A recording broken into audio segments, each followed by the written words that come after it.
Boa noite. Boa noite. Operação Lava Jato. Executivo da Mendes Júnior admite pagamento de 8 milhões em propina a Alberto Youssef. CPI da Petrobras convoca ex-diretor Renato Duque para prestar esclarecimentos. E pede quebras dos sigilos bancário, telefônico e fiscal de João Vacari Neto, tesoureiro do PT. Perigo. Mesmo sem chuva, aumenta a incidência de raios em São Paulo. E chega a São Paulo a exposição com obras hiperrealistas de Ron Mueck.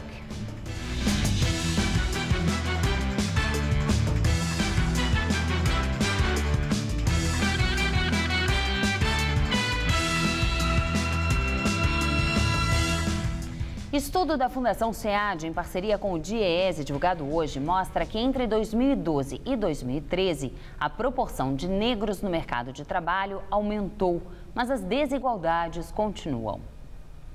A taxa de ocupação dos negros no mercado de trabalho aumentou, o salário também subiu e o desemprego caiu. Mas nas ruas a sensação não é tão positiva como pode parecer. Melhorou bastante, né? Mas ainda tem que melhorar mais. Tem bastante lugar para você trabalhar, mas é muita concorrência. Se você tiver uma corzinha melhorzinha, é mais fácil. Mas se você for de cor, não ter aquele estudo também, isso conta muito, né? As pessoas me criticam muito, mas eu sou contra a questão das cotas. Por quê? Porque eu acho que cota tem que ser social para todo mundo. Tem que ser independente de cor, tem que ser social. Para preto, para branco, para japonês, para todo mundo. Então eu acho que esse reflexo é a educação, a base. São consequências do que aconteceu no passado, né? Agora, até que isso tem melhorado, isso tem evoluído, mas ainda há uma certa diferença. Questão de preparação, questão de condição financeira, a respeito de social mesmo. O saldo na balança pode até ser positivo se os resultados do estudo forem analisados de maneira isolada. Mas se compararmos os resultados para brancos e para negros, aí percebemos que as pessoas que entrevistamos aqui nas ruas têm razão e a desigualdade continua grande. Entre 2012 e 2013, 35,2% das pessoas que estavam trabalhando eram negras, o que inclui pretos e pardos. 64,8% brancos e amarelos, que a pesquisa chama de não negros. Enquanto o rendimento médio por hora dos negros era de R$ 7,98, o salário médio por hora recebido pelos não negros era de R$ 12,22. Além disso, há mais negros ocupando o mercado informal, sem garantias trabalhistas, como autônomos e empregados domésticos. O estudo é um recorte da pesquisa de emprego e desemprego feita todos os anos pela Fundação SEAD, em parceria com o DIEESE. Para a coordenadora do trabalho, o crescimento econômico do país nos últimos 10 anos aumentou bastante a inserção dos negros no mercado de trabalho. Mas só melhorias econômicas não são suficientes. O crescimento econômico é muito importante para isso, mas por si só ele não resolve, ele não soluciona as discriminações que existem no mercado de trabalho entre negros e não negros, entre mulheres e homens. Ela não é suficiente. A gente necessita de políticas públicas voltadas a esses segmentos para que a discriminação seja eliminada do mercado de trabalho. Também tem que garantir escolaridade, não é só o mercado de trabalho, né? Maior escolaridade, permanência na escola e conclusão do ensino superior para esse segmento da população. Filho de Pelé, Edson Choube do Nascimento, conhecido como Edinho, é preso mais uma vez. A Justiça confirmou a pena de 33 anos do ex-goleiro do Santos. Segundo a Polícia Civil, Edinho teria ido a um fórum de Praia Grande, no litoral, para cumprir a medida cautelar que exigia que ele comparecesse mensalmente em juízo. Ao chegar no local, acompanhado de um de seus advogados, ele foi preso por causa de uma ordem de captura definitiva expedida pela Justiça. Em 2005, Edinho foi preso com outras 17 pessoas e, em maio deste ano, foi condenado por lavagem de dinheiro e associação ao tráfico de drogas. Grupo ataca caixa eletrônico e base da Polícia Militar na Zona Sul de São Paulo. Os casos foram na região da Avenida Dona Belmira Marim, no Grajaú. Segundo a polícia, os criminosos se dividiram em 2 grupos para fazer os ataques. Por volta das 4 horas da manhã, enquanto um grupo atacava o caixa eletrônico, o outro atirava contra a base da PM, que fica a 30 metros da agência bancária atacada. De acordo com a PM, nenhum policial se feriu. Apesar do baixo volume de chuvas, a quantidade de tempestades com raios na cidade de São Paulo aumentou em relação ao ano passado. No Brasil, os raios atingem 600 pessoas por ano. Dessas, 100 morrem. E essas descargas elétricas normalmente têm endereço certo. A quantidade de tempestades com raios vem diminuindo desde 2011 na capital paulista. E apesar de mais raras, as chuvas fortes com descargas elétricas são muito intensas. Para se ter uma ideia, elas respondem por 60% de todo o volume de água que cai durante o ano. E 1 em cada 10 pode resultar na queda de cerca de 650 raios. Essa força das tempestades colaborou para a leve alta de casos de descargas elétricas em São Paulo este ano. Enquanto em 2013 o Instituto Nacional de Pesquisas Espaciais, o INPE, registrou 13.089 ocorrências até 10 de novembro, este ano, no mesmo período, 13.901 raios já atingiram a cidade. Apesar dos milhares de arranha-céus que se concentram principalmente na região central da cidade de São Paulo, esta característica urbana não é o que mais influencia a incidência de raios na região. As tempestades, geralmente, elas se formam fora da cidade de São Paulo, elas vêm do interior. E aí, uma vez que elas encontram a cidade de São Paulo, a gente tem efeitos orográficos aqui, a topografia que levanta o ar acaba intensificando. Isso explica porque a Zona Leste é a área da cidade que mais soma descargas elétricas. Enquanto a chance de presenciar uma tempestade com mais de 10 raios é de 68% no Parque do Carmo, por exemplo, na Zona Oeste, próximo ao Instituto Butantan, a probabilidade cai para 5%. Você saberia dizer onde você acha que tem mais incidência de tempestade com raio ou não? Difícil, não sei, mas eu acho que onde eu moro não deve ter muita, eu não vejo tanto, pelo menos. E é na zona? Zona Oeste. Para o professor, sistemas de alerta espalhados pelos municípios do estado de São Paulo ajudariam moradores de bairros mais suscetíveis a tempestades a se proteger tanto de enchentes como dos raios. Esses sistemas, eles não formam do nada. Eles se formam e eles começam a se propagar e você consegue acompanhá-los no tempo. Então é possível hoje fazer uma previsão para os próximos 20, 30 minutos para onde essas tempestades elétricas ou essas chuvas mais intensas vão se deslocar e, consequentemente, você pode alertar uma população. E os níveis dos principais sistemas de abastecimento de água da Grande São Paulo continuam a cair. Os períodos sem chuva estão cada vez menores, mas mesmo assim os reservatórios não registraram aumento. O Cantareira, que foi o primeiro a enfrentar a crise e agora só tem água do volume morto disponível, chegou a um nível de 10,2% nesta terça, 0,1 ponto percentual a menos que ontem. O manancial está há 216 dias consecutivos sem apresentar elevação em seu nível. A última vez que isso ocorreu foi no dia 16 de abril. O sistema Alto Tietê também continua em queda constante. O índice registrado hoje foi de 6,9%. Já no sistema Guarapiranga, o índice passou de 34,4% na segunda para 34% nesta terça-feira. E o tempo deve mudar aqui no estado de São Paulo. Na capital paulista será mais um dia de sol e calor. Mas deve chover no interior. Mariana Armentano tem os detalhes da previsão.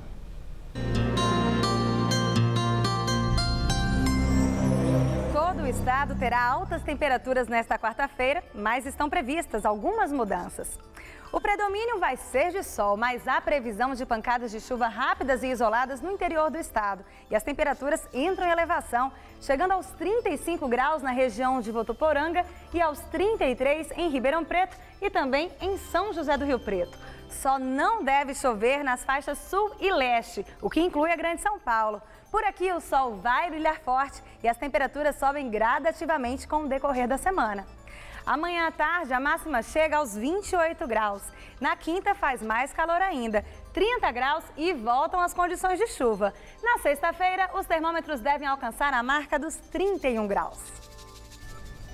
O morador da Zona Leste é o responsável pela criação do primeiro parque linear de São Paulo, o Parque Ticoatira, na Penha. Para transformar o local, ele plantou 17 mil árvores e quer plantar muito mais. Conheça essa história na videoreportagem de Felipe Meirelles e Renata Falzoni.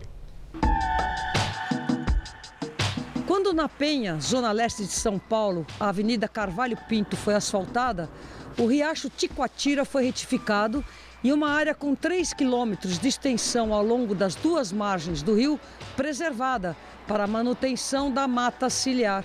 No entanto, na década de 2000, a região estava precária. Isso aqui era uma área pública, praticamente abandonada, degradada, quer seja por vandalismo, quer seja por restos de lixos deixados pelos comerciantes aqui do lado. E eu falei com a minha esposa, eu vou mudar isso daqui. Eu vou pesquisar o que tinha aqui há 100, 150, 200 anos atrás, mas eu vou plantar árvores aqui.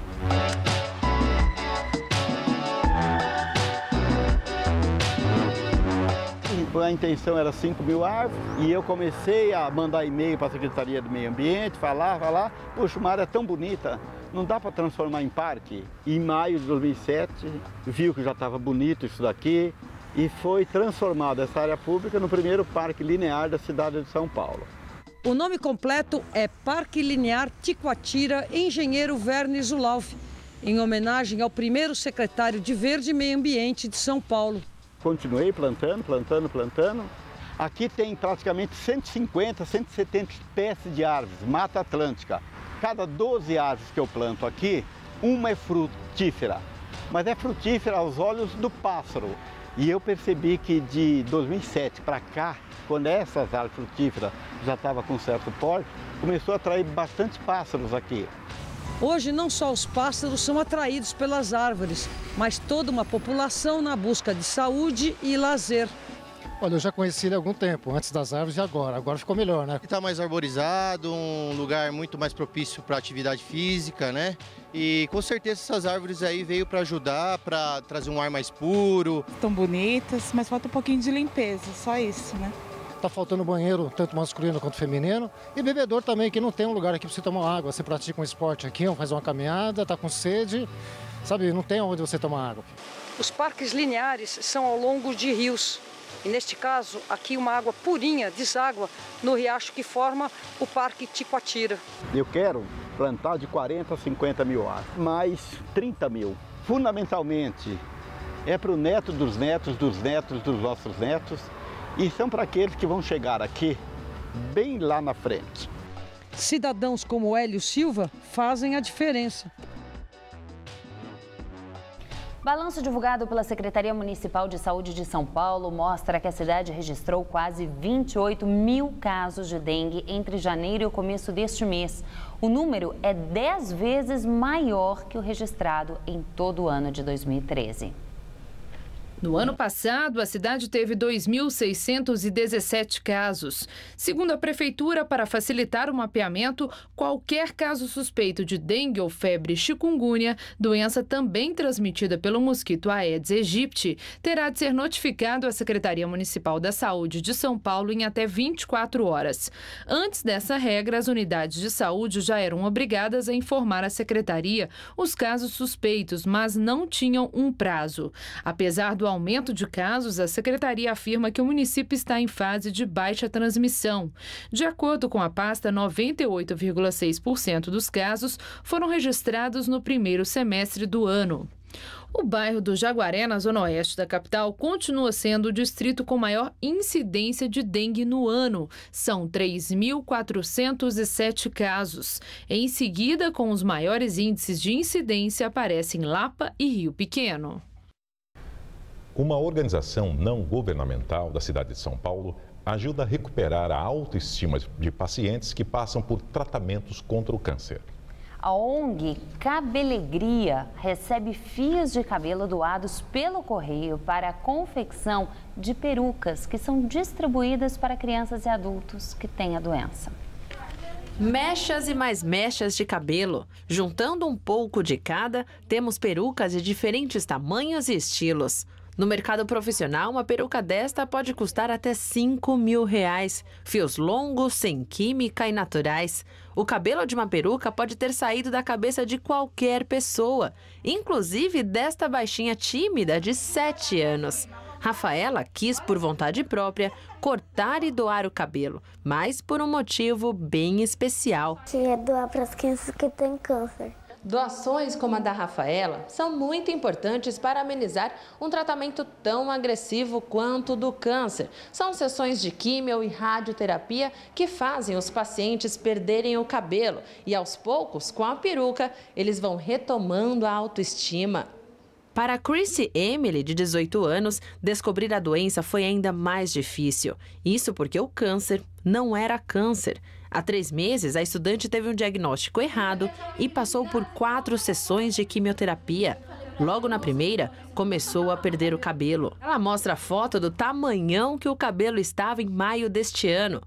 Hoje, a peruca é mais curta, mas poder voltar a colocar presilhas nas madeixas foi uma emoção e tanto. Eu não sabia o que falar, eu não sabia nem o que eu estava sentindo direito, porque não tinha como, só chorar. Nunca ia imaginar que ia ganhar uma peruca. A peruca que Christy ganhou é da ONG Cabelegria, especializada em distribuir perucas a pacientes com câncer. Foram sorrisos assim que fizeram Mariana ampliar o que começou com uma campanha de doação de cabelo. A ideia era atingir somente as crianças, mas a ação cresceu tanto que mulheres adultas já procuram os produtos. Você chega no hospital, na casa dela, e você vê ela brincando, a hora que ela recebe a peruca, ela põe, vai na frente do espelho e brinca, fala que é Rapunzel o tempo inteiro brincando. É um choque muito grande que a gente tem de realidade mesmo. E falar que eu indo para o hospital estava reclamando do trânsito. Hoje são mais de 30 mil perucas entregues. Mariana conta que por dia recebe de 150 a 200 doações via correio. Hoje a gente é o maior centro de arrecadação de cabelo do Brasil. E a gente vem lutando muito para conseguir ser o maior centro de distribuição de peruca do Brasil. CPI mista da Petrobras convoca o ex-diretor Renato Duque e aprova a cariação entre Nestor Cerveró e Paulo Roberto Costa. A convocação de Duque foi aprovada por unanimidade. Ele foi preso na última sexta-feira durante a 7ª fase da Operação Lava Jato da Polícia Federal e está detido na Superintendência da PF em Curitiba.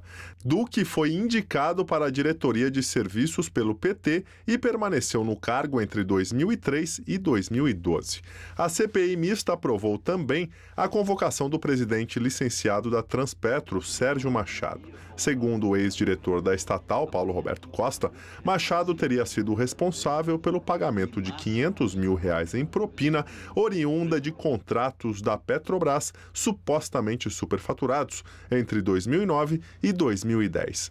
Por causa das denúncias, Sérgio Machado, indicado para o posto pela bancada do PMDB no Senado, se licenciou do cargo no último dia 3. E por fim, a CPI também aprovou um pedido de acareação entre 2 ex-diretores da Petrobras, Paulo Roberto Costa e Nestor Cerveró. Ex-titular da área de abastecimento, Paulo Roberto está mantido em prisão domiciliar, acusado de ser um dos mandantes do esquema de corrupção na Petrobras. Nestor Cerveró ocupou a diretoria internacional e foi citado nas investigações como um dos beneficiários dos pagamentos de propina.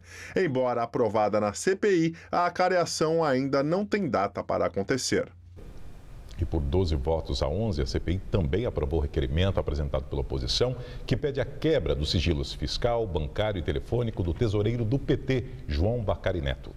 As quebras vão do período entre janeiro de 2005 e maio de 2014. Em depoimentos à Polícia Federal e ao Ministério Público, Vacari Neto foi apontado por Paulo Roberto Costa e pelo doleiro Alberto Youssef como operador do suposto esquema de recolhimento de propina de contratos superfaturados da Petrobras com os fornecedores. João Vacari Neto nega as acusações. Operação Lava Jato. O vice-presidente executivo da Mendes Júnior, Sérgio Cunha Mendes, admite que pagou R$8 milhões ao doleiro Alberto Youssef entre julho e setembro de 2011. Ele afirma que pagou a propina para evitar represálias em contrato da empreiteira com a Petrobras. Na tarde de hoje, o lobista Fernando Soares, conhecido como Fernando Baiano, apontado como operador do PMDB no esquema de corrupção, se entregou na sede da Polícia Federal em Curitiba. E a Justiça Federal decretou a prisão preventiva para Renato Duque, ex-diretor da estatal, e para mais 5 executivos. Pela decisão, 11 pessoas devem ser soltas. E hoje também o juiz federal Sérgio Moro, que é responsável pelo processo da Lava Jato, determinou as quebras dos sigilos bancários de 16 dos 23 presos. E agora vamos ao comentário de política com José Neumann e Pinto. Eu sei que Dilma Rousseff, a Poliana do Planalto, a Júpiter de Taller, é unha e carne com Graça Foster, presidente da Petrobras, que ela chama de graciosa. Bom, nem isso vai salvar a pele da moça. Afinal de contas, ela agora está movendo um processo contra ex-diretores da Petrobras por prejuízos causados à empresa na compra de Passadina. No entanto, ela foi às CPIs do Congresso e disse aos parlamentares que era um negócio normal, que podia ter dado certo, que tinha que ser visto o que aconteceu na época. Ou seja, ela mentiu sob juramento para o Congresso.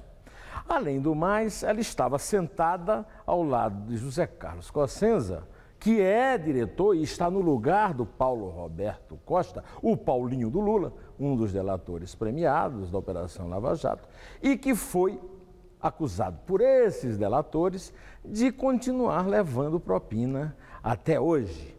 Tudo se acumula nesse negócio da Petrobras e a Graça também reconheceu que já sabia desde março que alguns funcionários da Petrobras levaram um dinheirinho, uma propina de uma empresa holandesa. O problema todo é que ela agora vai criar uma direção na Petrobras de governança corporativa para ensinar aos seus diretores que a lei do país tem de ser cumprida. É um esforço de transparência que ela mesma não tem desenvolvido na sua presidência, porque tudo o que ela sabe sobre a Petrobras é que a Polícia Federal e o Ministério Público descobriram na investigação. As investigações internas da Petrobras não revelaram nada. É uma transparência completamente opaca. Mais uma conquista desta gestão petista na maior empresa brasileira.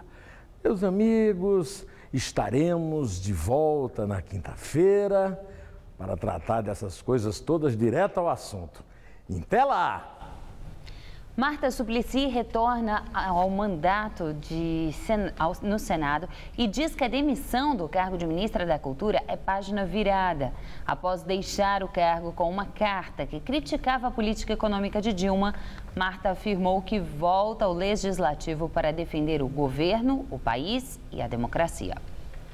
O momento é o de pensar no país e nos valores maiores da democracia, duramente conquistada através da luta de várias gerações de brasileiros. A conjuntura exige responsabilidade e grandeza. Precisamos alertar a todas as forças políticas, tradicionalmente democráticas, para que não se juntem nas ruas aqueles que pedem a volta de um regime autoritário e de exceção. A seguir, levantamento da ONU mostra que pedidos de refúgio no Brasil cresceram mais de 900%. E o hiperrealismo impressionante de Ron Mueck. Exposição do artista australiano chega a São Paulo e será aberta ao público na quinta.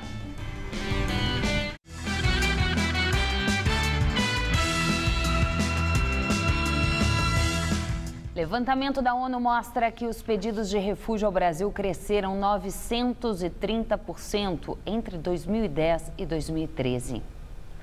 Segundo os dados divulgados hoje pelo Alto Comissariado da ONU para Refugiados, o número total de pedidos de refúgio ao Brasil passou de 566 em 2010 para 5.882 em 2013. Só neste ano, até o mês de outubro, foram registradas 8.302 solicitações. O número total de refugiados no país atualmente é de 7.289. A maior parte vem da Síria, Colômbia, Angola e República Democrática do Congo. A partir de quinta-feira, dia 20, grandes filas prometem tomar conta da Pinacoteca do Estado de São Paulo. O local vai receber a exposição do artista Ron Mueck, que bateu recorde de público no Museu de Arte Moderna do Rio de Janeiro. São obras hiperrealistas que representam a figura humana. Assim, de perto, dá para ver os detalhes como os poros, as rugas, os pelos e também expressões como esta do jovem esfaqueado. Agora mais afastado, assim de longe, a perspectiva muda e o que chama a atenção é o tamanho das obras. Apesar de serem super realistas, elas têm dimensões que brincam com as nossas referências. Afinal, quem não gosta de ter os seus padrões provocados e por isso arrebatam espectadores por onde passam. As esculturas de Ron Mueck já passaram por Japão, Austrália, México, Nova Zelândia. A última parada foi no Rio de Janeiro, onde a exposição bateu recorde de público. Agora em São Paulo, a expectativa é que o sucesso se repita. Quem for à Pinacoteca a partir do dia 20, além das 9 peças, vai poder conferir também um vídeo que revela o processo criativo do artista australiano.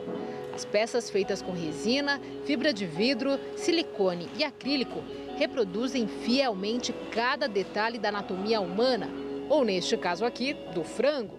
Mas no fim, o que se tem é quase um estado hipnótico de olhar e tentar se convencer de que não, eles não são reais.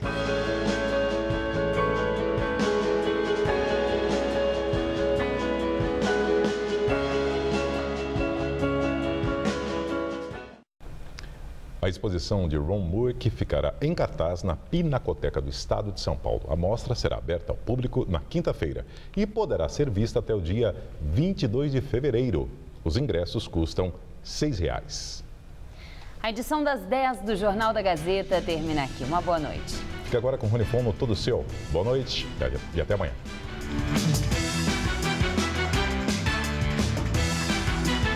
Logo mais 11h30 da noite, o arquiteto Rafik Farah debate o futuro das cidades em A Máquina. Assista agora, todo seu.